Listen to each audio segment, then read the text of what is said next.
Hey there, YouTube. This is Infonator again.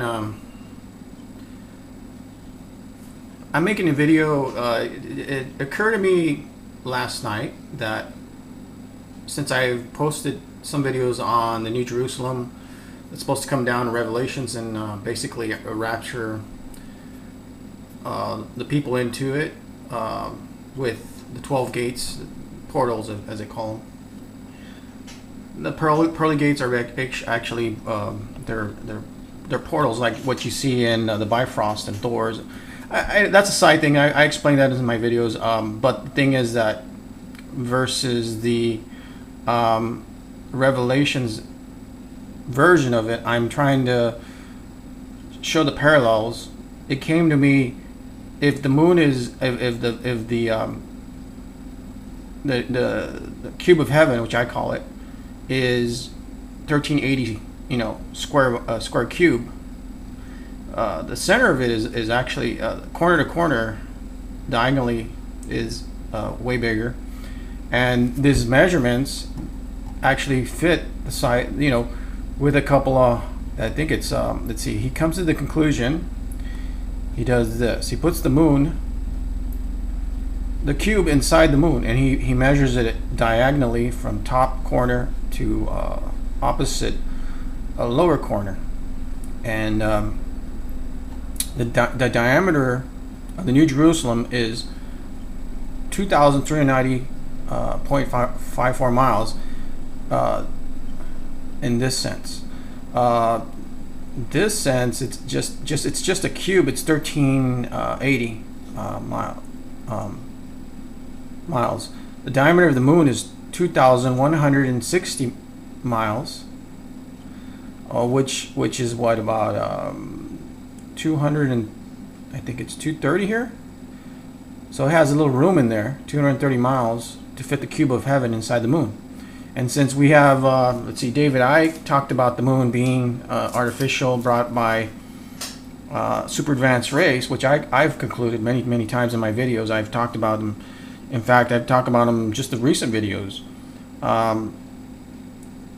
The spear, and I don't know if you know this in the Kabbalah, that the spear is interchangeable with the cube, and the cube is interchangeable with the spear, and you got that in the religion also of the Muslim religion. They believe they worship the cube, which is basically a metaphor for Saturn, and Saturn is a metaphor for Satan. So basically, there's some evil people on the moon. They don't let us obviously go into space or the moon.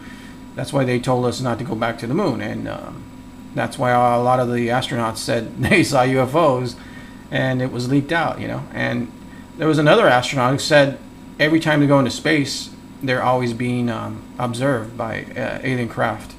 So I always even thought that maybe every time they go up, they were being monitored. The cube is something to ponder. It's not. It's something like the metaphor for the Borg. And if anybody knows my call sign, which is where's my call sign here? It's not here. I have Jesus with the Borg monocle, which is an annotation or a metaphor or whatever you want to call it, analogy for the all-seeing eye, that's pertaining to the northern platform of Saturn with the that cube octagon they have there. Is this octagon? It's a 6-pointed formation over Saturn.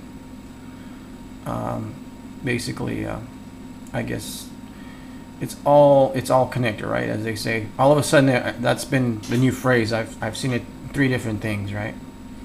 I've seen it in, but of course it's with me because I'm watching an older series, a newer series, and then somebody else saying it's all connected, right? I know it's all connected. The moon is supposedly hollow, and that was proven when they hit it with one of the landers from the Apollo missions. The first one rang for 3 hours. The second time they hit it harder, and it rang for I think 48 hours.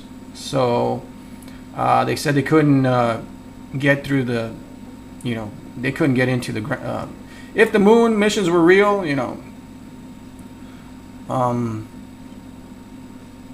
you got to wonder about the dark side. You have to understand that the moon is also bigger than, I think, at least one planet, Mercury. I mean, no, not Mercury, Pluto. That's huge. It may be bigger than another one, but I'm not sure. So we have to. These aren't even the videos that I saw. The one that had all the, the facts. All the different things. We have Bob Dylan saying that he owed a promise to the big man that lived outside the atmosphere. Let me see. Let me put this. I don't know where it is exactly. I don't know if they're going to even allow me to post this video because supposedly this is copyrighted or whatever. Let's see where it's at. Bargained with it, long time ago, and I'm holding up my hand. Here it is. I made a bargain with it, Let me put it up. It's like the destiny thing. I made a bargain with it, long time ago. I'm holding up my hand. What was your bargain? To get where I am now. Should I ask who you made the bargain with? with the chief commander. On this earth? And this earth, and then in a world we can't see. You ever look at music that you've written and look back at it and say, whoa, that surprised me? I used to. Okay, we had a little insight there. So now that we've agreed, the cube can fit inside the moon. These are epiphanies that come to me. Maybe I'm not, a genius level person that can, figure everything out and then just keep it to themselves. But I have it come to me in little bits, and I don't keep it under my hat. So the cube is just about the right size for the moon. If they got the measurements about the cubits wrong, it could be let's see, the cubits, what they measure from your elbow to your, I think it's to your wrist or your hand. It could be 1,500 miles or a little under 1,500 miles, which would make it just about perfect. Anyways, we got 230 miles to maybe about 50 miles. So they got probably have a really thick mantle on that moon. Maybe they just hollowed it out, Instead of making the moon, maybe they found it. They saw that it was already partially hollowed, and they just hollowed it all out. And they were saying that there's some materials on that planet on the moon that aren't man-made. So furlongs. Okay, here it is. Furlongs. The length and the breadth and the height of it are equal. So here's the New Jerusalem. It says, the size of the New Jerusalem is given in Revelation 21:16, and the city lies foursquare, and the length is as large as a breadth. And he measured the city with the reed, 12,000 furlongs. The length and breadth and the height of it are equal. So any way you look at it, 1380 is actually the exact amount, but it could be off. It could be a little over 1,400 miles. It could be a little under 1,500. It could be 1,500. And it gives it a slight degree to fit in a little bit better, the cube into the moon. There's another, I did a quick search right now. I couldn't find there was another site that talked about the moon versus the theory of the Revelations cube of heaven. I call it cube of heaven. I make these videos because I can make them a lot quicker than in a movie format, and I can get them out a lot quicker. And time is of the essence. It takes a long time to make them, type in all the stuff I type, even if I cut and paste. But it's gonna be, this New Jerusalem. This is an outside race. Maybe they see this here and decided to be, right by its prey, by its food. But I've always come to the conclusion it's one thing or another. I've said that it's either like Jupiter ascending, where they excrete, the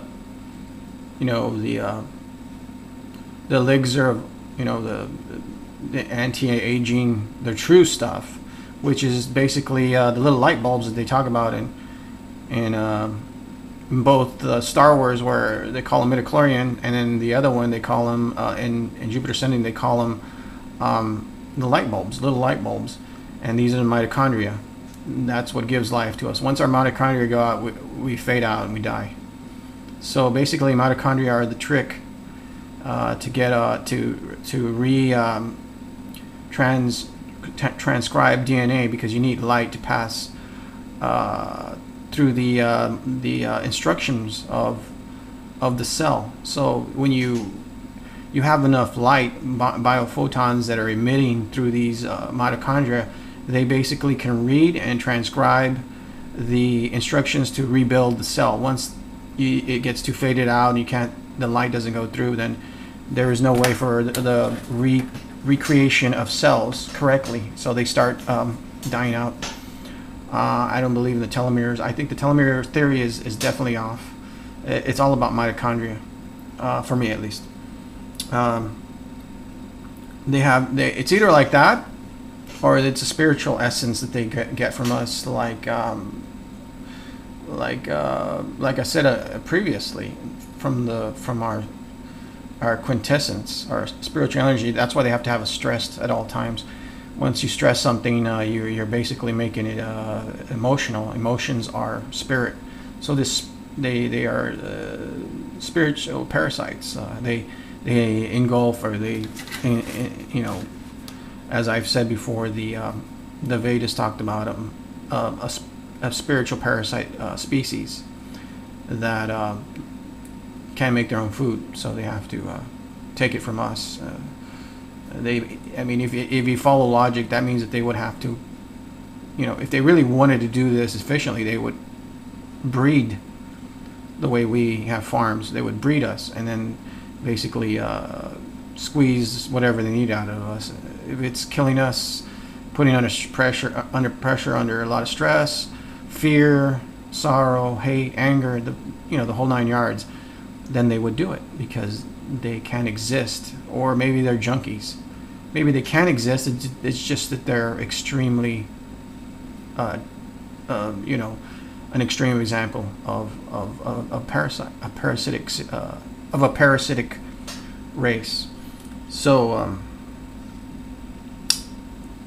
if we can conclude, and they've suggested the moon is hollow, and we haven't gone back to the moon, and there was a guy who remote viewed. I read the book. I had the book, and he said that he remote viewed the moon, and there were people on the moon, and he described them as butt naked, moving things around into buildings, taking them out, and all of a sudden they started looking towards the direction. Apparently, they are psychic, in my opinion, and so he had to withdraw. There's a lot of evidence pointing to this, because the moon is just, the Zulu said, what it was, 100, 200 generations back, there was no moon. So I believe that this was probably when the flood came. That's one of my theories, which is about 4,400 years ago. And that rounds out about 100 generations, actually, I think, or a little more. I don't think it's 200. It could be 200 if I do the math. I think I did the math before, but I don't have it with me right at the moment. But it's between 100 and 200 generations, and that does go about 4,400 years ago, when the biblical flood happened. So none of it is really what you would call spiritual, or the way the Bible puts everything in its type of spirituality, and it's more metaphysical. It's nothing to do with this divinity. And for me, these beings, as I've said, are superior minded. They can get themselves out of anything. It's just like that Limitless guy, when he called his girlfriend and told her take a pill, she'd think herself out of the problem, and she did, right? So these beings obviously have more energy because they withdraw it from us, which gives them the edge. They have technology with them. And you could imagine, well, why won't, if there was an actual invading alien race, why wouldn't they wipe us out? It's not that they can't. It's that we're their, food. They're animals, the way we have animals. So I just want people to understand that this is a possibility. Think it over. I presented a little bit of my theory. Not everybody has to believe it, but because it's a scary idea. I know that, and religious people, well, of course they're going to reject this. But you have to wonder why the moon is so filled with gold and emeralds and jewelry and all this other stuff, like sapphires and rubies and all kinds of diamonds, and the pavement is gold, like in the Wizard of Oz. But it's a transparent gold, as the Bible puts it. And yes, the Wizard of Oz is a metaphor for the cube of heaven, absolutely. And the cube of heaven is possibly the moon. So consider the things I've said. The man behind the curtain, not a good guy. Not a good guy. Trust me when I say this. He can charm everybody. Trust me. And he can make you poor, a serf, to then find the people that will engage in all this chicanery to fool the rest of us. And he also makes his own progeny here on earth to rule us. So you have to understand what kings and queens are. You have to understand the pyramid top-down control system. That's how they have managed us, with one guy dictating, whether you call him a president, whether you call him prime minister, whether you call him a czar. So this is Infernator out. Have a nice day.